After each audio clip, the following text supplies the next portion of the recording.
జస్ప్రీత్ బుమ్రా బుధవారం బ్రిస్బేన్ లో జరుగుతున్న మూడో టెస్టులో 5వ రోజు ఆస్ట్రేలియాలో కపిల్ దేవ్ ను అధిగమించాడు. దీంతో ఆస్ట్రేలియాలో అత్యధిక వికెట్లు పడగొట్టిన లిస్టులో అగ్రస్థానంలో నిలిచాడు. 31 ఏళ్ల టీమిండియా పేసర్ ఇప్పుడు 52 వికెట్ల టాప్ ప్లేస్ లో నిలిచాడు. కపిల్ దేవ్ 11 టెస్టుల్లో 51 వికెట్లు తీసుకున్నాడు.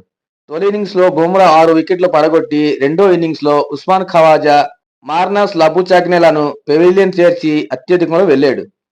ఆస్ట్రేలియాలో భారత్ తరపున అత్యధిక టెస్ట్ వికెట్లు తీసిన బౌలర్లు వీరే. జస్ప్రీత్ బుమ్రా 17.21 సగటుతో 52 వికెట్లు తీయగా, కపిల్ దేవ్ 24.58 సగటుతో 51 వికెట్ తీశారు. అనిల్ కుంబ్లే 37.73 సగటుతో 49 వికెట్లు తీయగా, ఆర్ అశ్విన్ 42.42 సగటుతో 40 వికెట్లు తీశారు. బిషన్ బేడి 27.51 సగటుతో 35 వికెట్లు తీశారు. ఇన్ఫర్మేషన్ అయితే ఒక లైక్ చేయండి, అలాగే ఛానల్ సబ్స్క్రైబ్ చేసుకోండి ఫ్రెండ్స్. Thank you.